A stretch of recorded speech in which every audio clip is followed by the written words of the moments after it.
Que temos o gosto e a honra de ter connosco o Sr. Reitor da Universidade de Aveiro, o professor Paulo Jorge Ferreira. Seja muito bem-vindo, é um gosto poder contar consigo nesta nossa conversa. Como é que a Universidade de Aveiro tem estado a viver esta crise do Covid-19, esta pandemia? Que desafios é que trouxe à Universidade de Aveiro? Muito boa tarde e obrigado pelo convite. Pois a Covid-19 trouxe-nos a todos, não só à Universidade de Aveiro, mas acho que a todos e a todo o mundo é um desafio grande. Eu costumo ver nos desafios grandes oportunidades também de transformação e de evolução, não é? Porque parece um obstáculo, nós reagimos a esse obstáculo, tentamos ultrapassá-lo, nesse processo aprendemos, evoluímos e ficamos no final mais experientes. E é isso que está a acontecer. Acho que, de uma maneira geral, o ensino superior, tal como a sociedade, se está a adaptar e está a avançar e a responder a este enorme desafio dessa forma que eu mencionei. Quais foram os principais momentos neste desafio que sentiu como relevantes para esta nossa resposta em geral do ensino superior? O que é que mais desafiou a Universidade de Aveiro nestas semanas, há meses de resposta ao Covid? O tempo passa, parece que foi ontem e já lá vão muitas semanas e muito intensas. Bom, Aveiro é um local seguro, tal como Portugal, na ótica global, é um país seguro. E os nossos estudantes têm em Aveiro uma experiência presencial muito rica. A comunidade interage muito e cria-se aqui um ambiente que eu acho que é essencial, um ambiente de criatividade que decorre da presença de todos. E no momento em que a um tempo só tudo fica inseguro e a presença até deixa de ser possível, nós vemos que estamos perante um obstáculo enorme com uma instituição com as nossas características. Mas tivemos de nos adaptar e, portanto, tivemos que reagir a isto e transformar a dificuldade numa oportunidade de fazer algo para, apesar das circunstâncias marcadamente difíceis, continuarmos a nossa missão, que é criar e transmitir conhecimento da melhor forma que conseguirmos, dadas as circunstâncias. Num primeiro momento, criámos os normativos, os enquadramentos legais próprios para, em situação de exceção, conseguir prolongar a atividade, maioritariamente à distância. Identificámos aquelas componentes, do ponto de vista dos estudantes, que seriam muito difíceis de transmitir à distância e foram consideradas exceção e deferidas para momentos no futuro. Havia uma outra dificuldade que é, obviamente, quando os estudantes vêm à universidade têm acesso ao conhecimento, estão lá.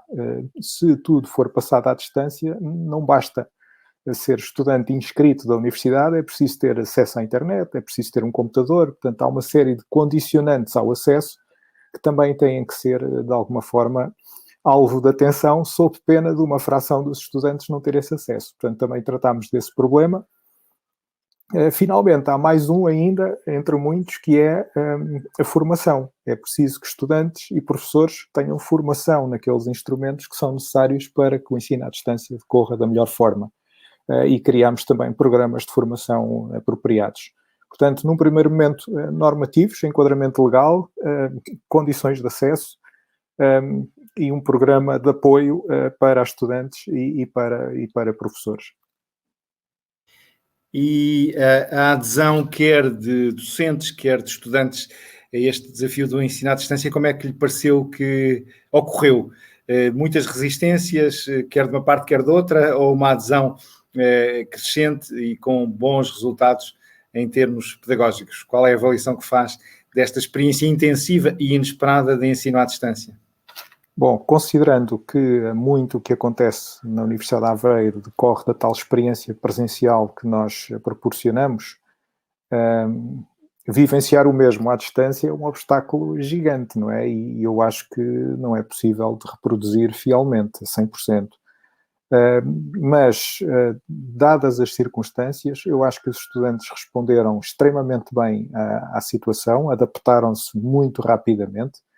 E quanto aos professores, bastará dizer, por exemplo, que o programa de ações de divulgação e de formação que lançámos a meio do mês passado ia com 1.700 inscrições. Portanto, houve uma adesão, de facto, em massa a esse tipo de formações. As pessoas sentiram que aquela era a solução possível e equiparam-se da melhor forma para fazer face ao desafio. E o resultado desta experiência tem sido muito mais positivo do que aquilo que provavelmente à partida eu seria capaz de conjecturar se me pedissem conjecturas tempos atrás.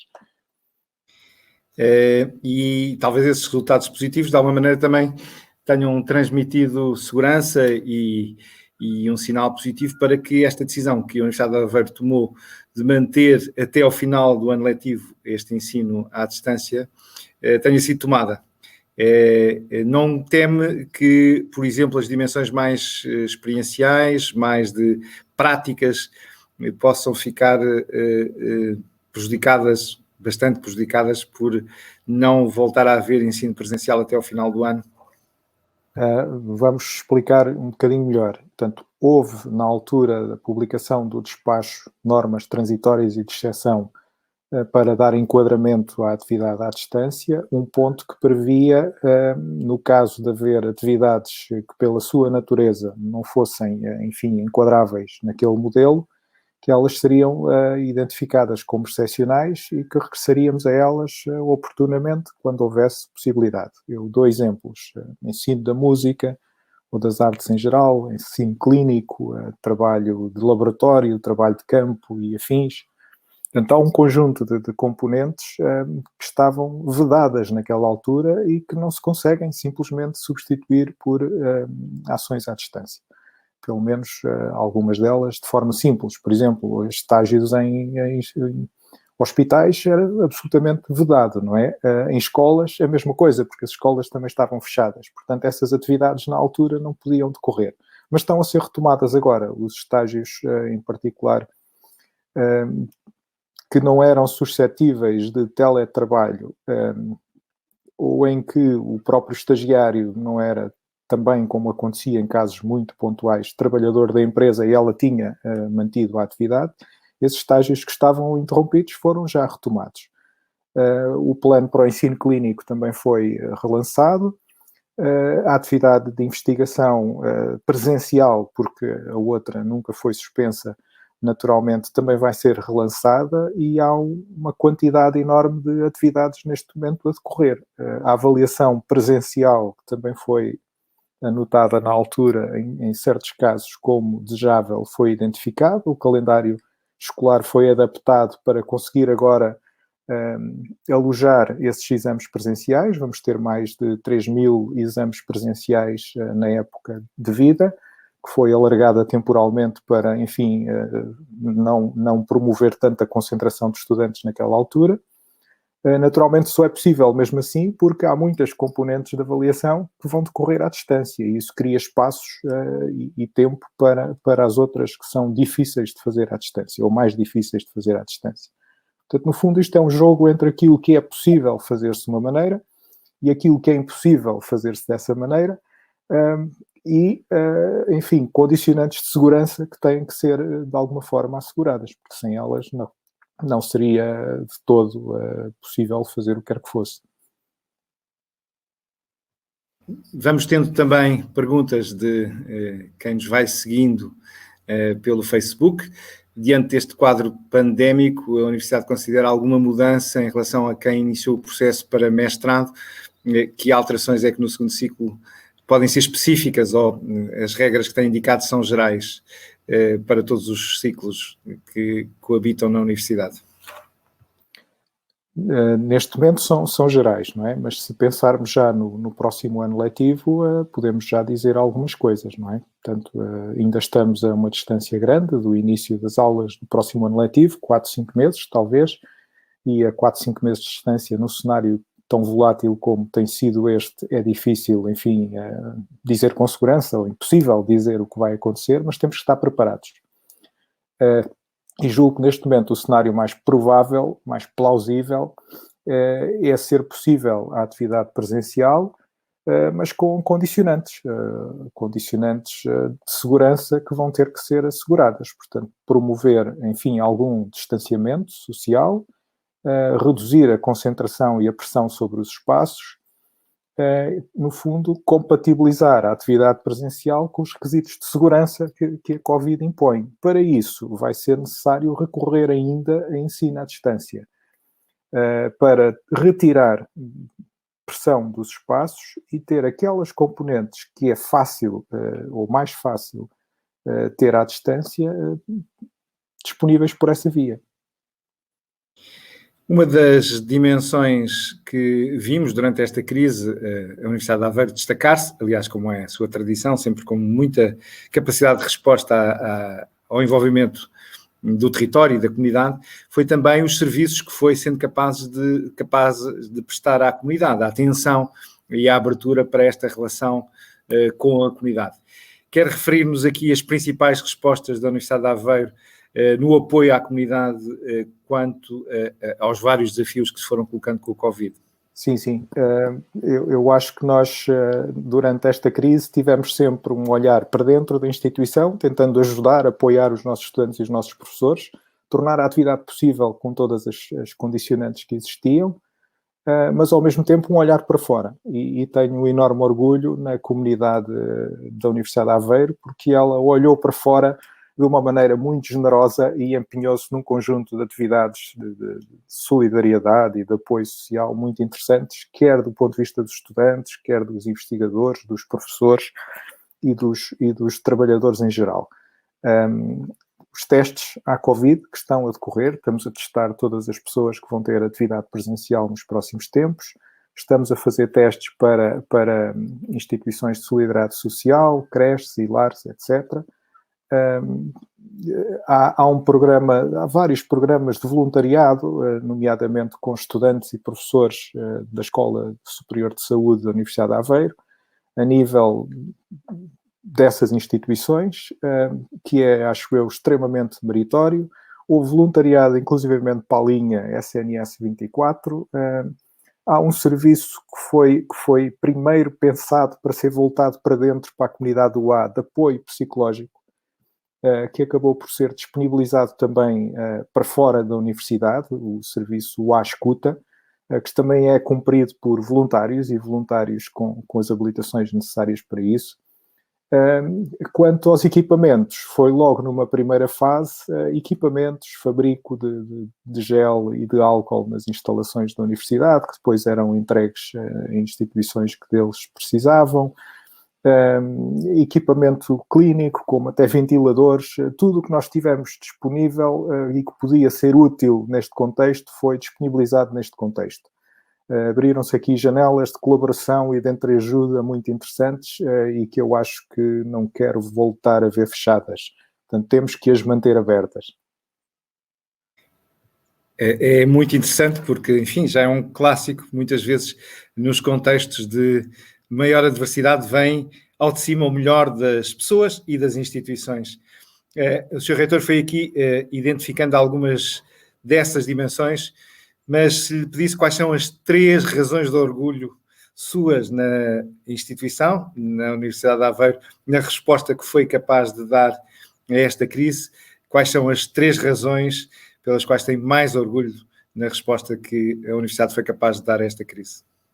A forma generosa como os membros da comunidade da Universidade de Aveiro deram do seu tempo, do seu esforço, do seu trabalho, do seu dia-a-dia durante toda esta crise e se puseram ao serviço da comunidade, acho que é extraordinária e é de longe aquela dimensão de que eu sinto mais orgulho.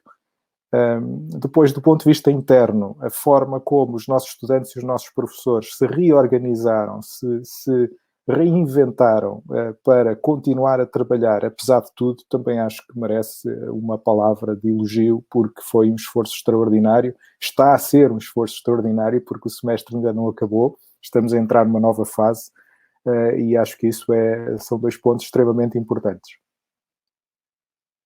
Mas também, como nenhuma instituição é perfeita, o que é que esta crise revelou como desafios ainda presentes em cima da sua mesa, enquanto líder máximo da instituição e líder da equipa que dirige a Universidade de Aveiro?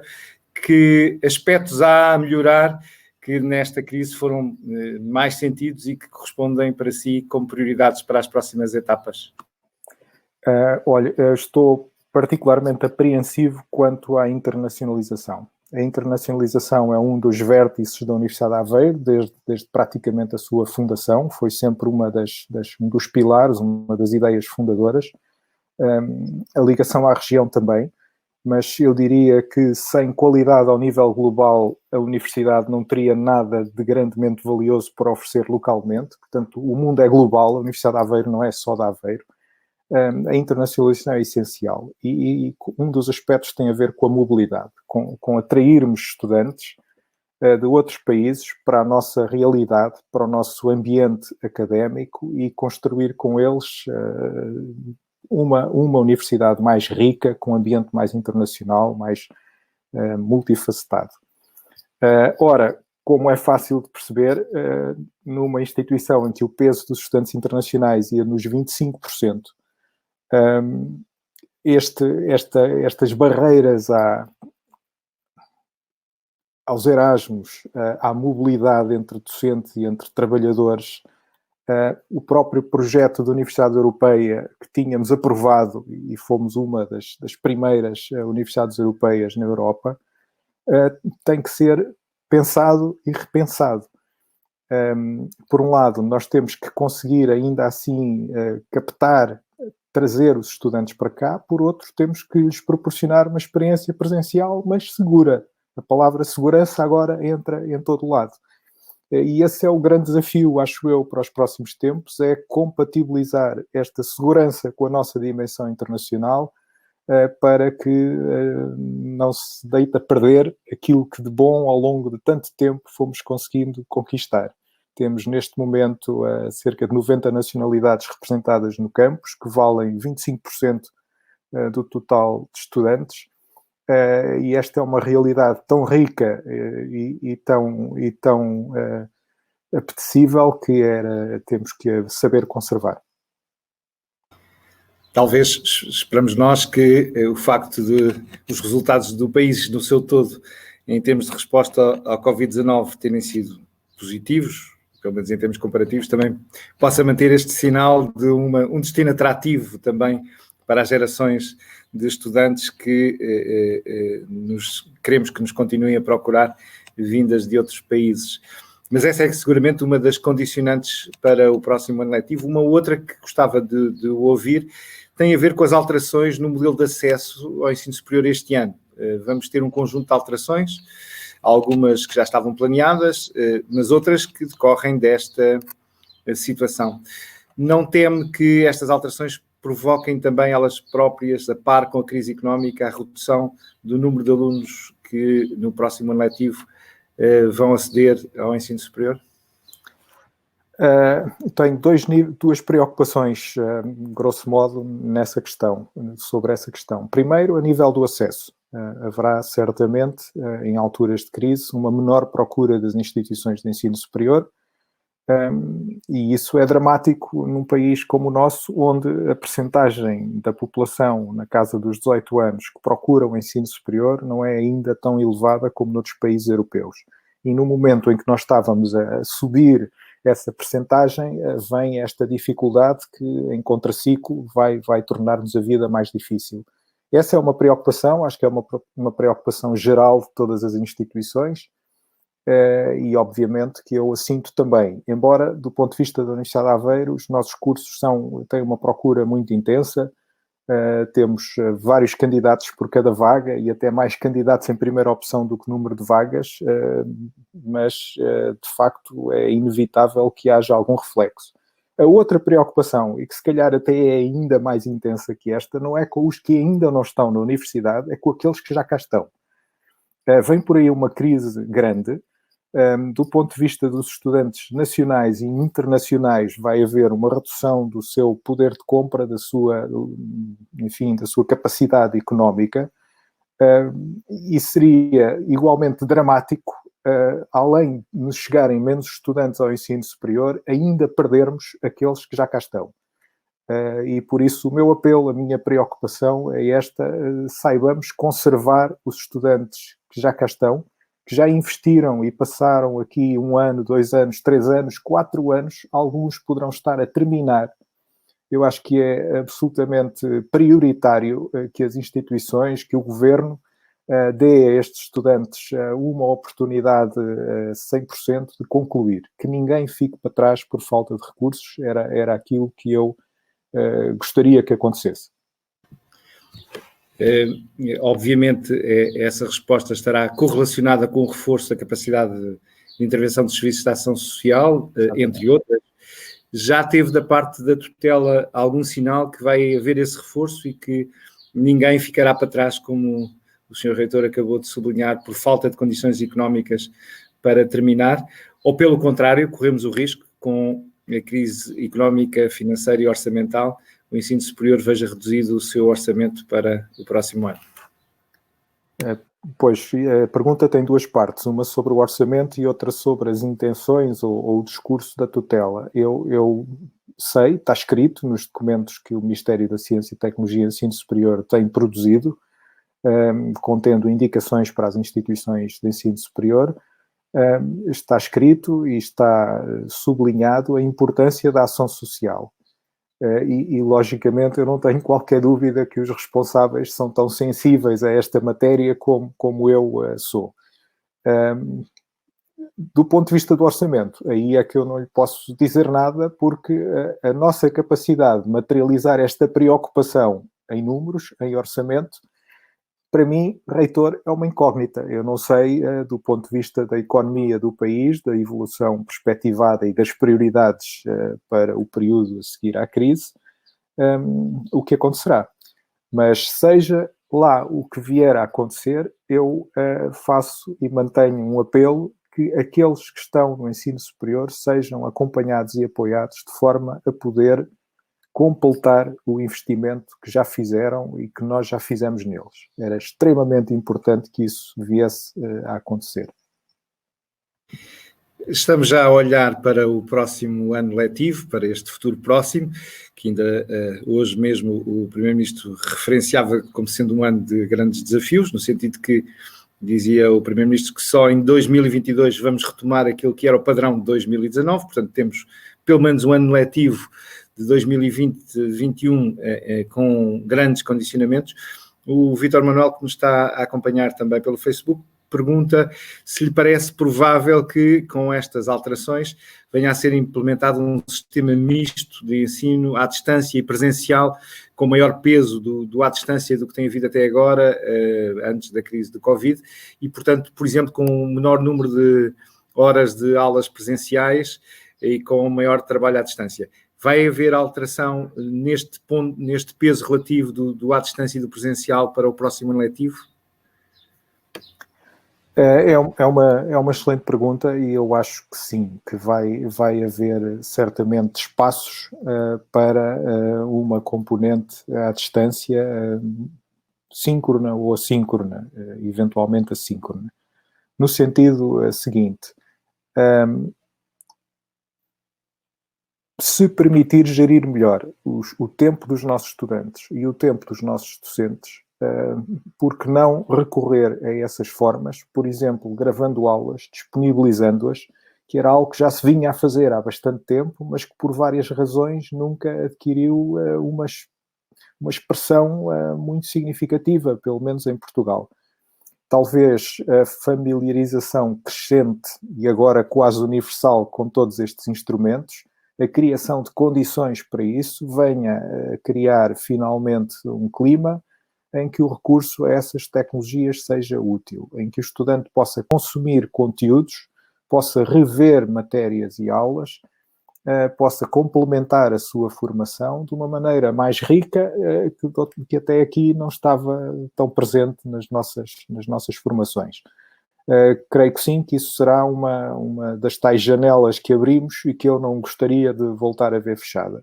Por outro lado, acredito que a experiência presencial, que é fundamental, uma universidade não é só o sítio onde se estuda e onde se ensina, é toda a comunidade, é todo o espírito que se cria e toda a cultura institucional que se cria e que se bebe naquele local. E isso, de facto, não é fácil transmitir à distância, mas sendo as instituições de ensino superior muito baseadas nessa proximidade e na interação, sendo o próprio processo de criação e transmissão de conhecimento intrinsecamente colaborativo e baseado no contacto entre humanos, eu acho que há componentes nesse processo que podem ser separadas dessa forma, usando tecnologia em benefício de todos. Já aqui abordámos quanto ao futuro próximo, que eram as dimensões da internacionalização e dos condicionantes que vão existir seguramente, pelo menos no próximo ano letivo, quanto a esta questão. Também estas alterações de relação entre ensino presencial e à distância. Há um aspecto pelo qual a Universidade de Aveiro é sempre muito reconhecida nacional e internacionalmente, que tem a ver com a relação com a sustentabilidade. E outro aspecto que já falaremos a seguir, que tem a ver também com a relação com o território. Em termos de sustentabilidade, o novo normal, o que é que vai permitir à Universidade de Aveiro melhorar naquilo que é a sua política de sustentabilidade a 360 graus? O que é que o Sr. Reitor prevê que o próximo ano letivo possa ser possível trazer-nos de melhorias ainda mais relevantes no que diz respeito às estratégias de sustentabilidade da Universidade? A preocupação da sustentabilidade acho que é transversal à sociedade hoje em dia e certamente uma instituição de ensino superior tem dupla razão para ter essa preocupação, porque deve ser também um espelho de boas práticas e deve ensinar através do exemplo. De qualquer forma, neste momento, acho que já é claro para muita gente que há muitas atividades relativas ao trabalho que podem ser melhoradas do ponto de vista do impacto ambiental e da sustentabilidade usando tecnologia, sem prejuízo da qualidade do serviço e sem prejuízo do atendimento. Isto está muito relacionado com outra coisa que é o futuro do trabalho em geral e não só no cenário Covid. Repare, se nós tivermos menos mobilidade, temos menos trânsito, temos menos poluição, temos uma fatura energética menor, temos menos necessidade de espaço porque uma parte das pessoas não está a ocupar o espaço. A situação como se diz, a conciliação da vida familiar e da vida profissional e todos os aspectos que lhe são inerentes beneficiam desta forma de ver o futuro do trabalho. Portanto, eu acho que há uma série de pontos por onde explorar tudo isto no futuro, de forma a conduzir a instituições e, na verdade, a uma sociedade que é muito mais sustentável. Temos que continuar nesta direção, mantendo desta direção aquilo que é positivo, dando sempre passos na direção da sustentabilidade. Acredito que temos hoje já um conjunto grande de alternativas ao nosso dispor e penso que elas serão extremamente úteis em reduzir o tamanho da pegada ecológica da própria universidade.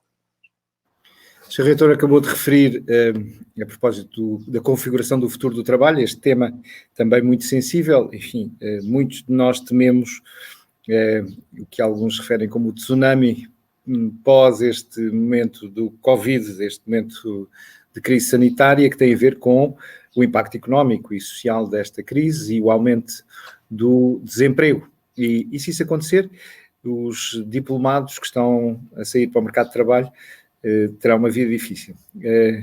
Como é que vê esta angústia de quem está prestes a concluir a sua formação na Universidade de Aveiro e que vê à sua frente um risco de um mercado de trabalho em crise, com dificuldade de oferecer oportunidades de trabalho para quem quer entrar no mercado de trabalho? O mercado de trabalho já era muito dinâmico. Naturalmente que uma crise desta dimensão pode fechar algumas linhas, mas também, inevitavelmente, abre outras, cria outras oportunidades. Como em todas as grandes mudanças tecnológicas, houve empregos que se perderam e houve empregos que foram criados. E, normalmente, aqueles que são criados são de maior valor, pagam melhor, no limite, do que aqueles que desaparecem. O que é essencial para que destas crises se possa tirar partido é que aqueles estudantes que entram no mercado de trabalho caminhem para o mercado de trabalho não só com conhecimento tecnológico, mas sim com a capacidade de assumirem riscos, serem criativos, saberem pôr equipas a funcionar, relacionarem-se com pessoas de outras áreas, abraçarem problemas complexos e tentarem dar-lhe respostas. As questões globais precisam de respostas globais, precisam da convergência de múltiplos saberes.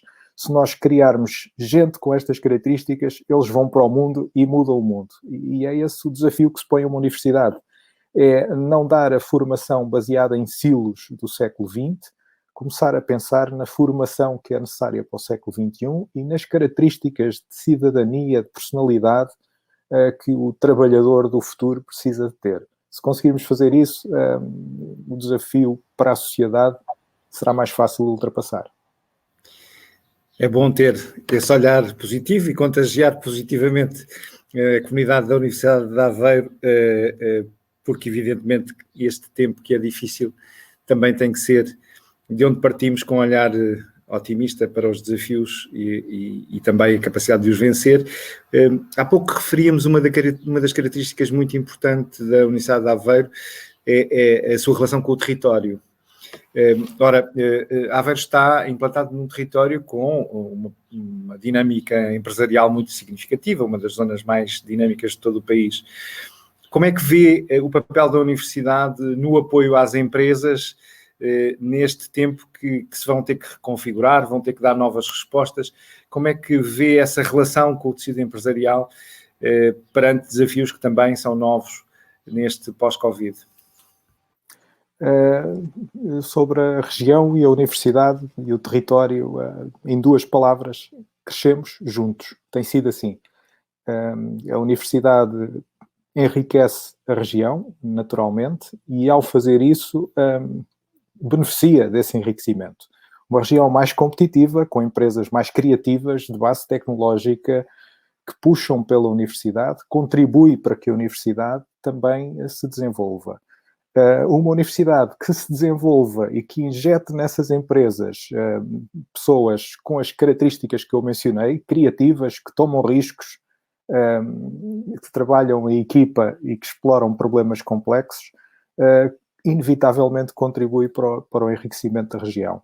O projeto da Universidade Europeia, por exemplo, é um exemplo, é um caso disso à escala europeia. Todas as outras universidades do Consórcio Europeu de Universidades Inovadoras são universidades de dimensão, em geral, média, em cidades de dimensão não muito grande, que têm uma boa relação com a sua região e que estão fortemente internacionalizadas e que têm atividade de investigação muito intensa. O resultado disto é que elas e as suas regiões cresceram juntas, como eu disse. E o projeto que fizemos juntos foi, de alguma forma, tentar, em conjunto, criar esse tipo de ambiência e de objetivo à escala europeia. São um conjunto grande de países, Espanha, França, Irlanda, Holanda, Dinamarca, Noruega, Suécia, Finlândia, Itália, acho que já dei a volta, Lituânia, estava-me a esquecer da Lituânia, e Alemanha. Portanto, demos a volta à Europa e em cada um destes países há uma universidade como a Universidade de Aveiro, com objetivos de servir a sua região e a sua sociedade, e deste conjunto está a sair uma experiência europeia bastante interessante. Preocupado acerca do impacto nessa experiência da crise da Covid, sobretudo ao nível da mobilidade. Se quisermos criar um espaço europeu de ensino e de investigação, pois é inevitável que tenha de existir mobilidade entre os investigadores e os estudantes, e ela, no momento que corre, enfim, está bastante mais dificultada. Portanto, temos até aí a tal dificuldade que há pouco mencionei, de nos sabermos reinventar e ultrapassar nessa matéria e sobreviver a este solavanco, de forma a que depois dele surja algo ainda mais sólido que antes. Agora apelo não tanto ao reitor da Universidade de Aveiro, mas a Paulo Jorge Ferreira, enquanto cidadão, enquanto académico. Que novo normal vai surgir? O que é que vai mudar na nossa forma de viver neste pós-pandemia? Qual é a sua sensação quanto ao que aí vem? Ou será que vamos esquecer rapidamente tudo isto e voltar a tudo o que era a nossa vida antes da pandemia? Como é que vê o novo normal? Eu acho que vamos saber gerir melhor o nosso tempo, evitar deslocações, viagens desnecessárias, concentrarmos no que é essencial. A nossa presença é um bem fundamental e devemos usar a nossa presença da melhor forma, restringi-la àquilo que é essencial. Esta crise acho que nos abriu os olhos a todos para o valor da presença, que nós até aqui quase que desperdiçávamos e no fundo distribuíamos presencialmente em muitas tarefas, algumas das quais de facto não carecem de presença. E se nós conseguirmos libertar-nos dessas outras que de facto não carecem de presença, conseguimos fazer mais, sermos mais produtivos e trabalhar melhor. Eu acho que aquilo que aí vem, mesmo a nível dos processos, em que já estamos a trabalhar a 100% no domínio digital, o processamento dos documentos, as assinaturas, toda a burocracia tradicional que já pusemos para de lado e para trás e à qual eu não queria mesmo nada regressar. Portanto, há uma série de impactos permanentes pós-Covid que são tão óbvios que não devemos desfazer, que eu até já me esqueço que eles são algo que se pode perder. A burocracia em papel, por exemplo, eu não quero de forma alguma voltar a ver. Trabalhámos muito para nos vermos livres dela, para desmaterializar processos, para ter tudo digitalizado, e em boa hora o fizemos. Quando chegou esta crise, conseguimos nos adaptar muito depressa. E obviamente agora seria um disparate sem nome perdermos isso. Portanto, acho que vai haver impactos dessa natureza, com reflexos também na sustentabilidade, no uso do espaço, no uso inteligente do espaço, na minimização dos transportes e das faturas energéticas, que nós temos que explorar. Vamos terminar a nossa conversa com um desafio, fazer uma viagem a 2025.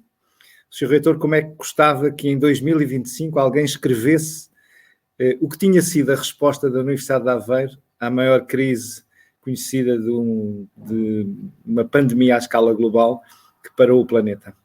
Como é que gostava que em 2025 se escrevesse o que foi a resposta da Universidade de Aveiro? Bom, posso dizer o que eu gostaria que acontecesse, não é? Que a Universidade de Aveiro passasse por este desafio e saísse dele ainda mais forte, ainda mais coesa e ainda mais bem preparada para o futuro. E que seja esse a resposta da Universidade de Aveiro, como todo o sistema de ensino superior. Tivemos o gosto de ter connosco hoje o professor Paulo Jorge Ferreira, reitor da Universidade de Aveiro, nas grandes entrevistas da Fórum Estudante. Bom trabalho, muito obrigado pelo seu tempo. Muito obrigado em nome de todos que trabalham na Universidade de Aveiro.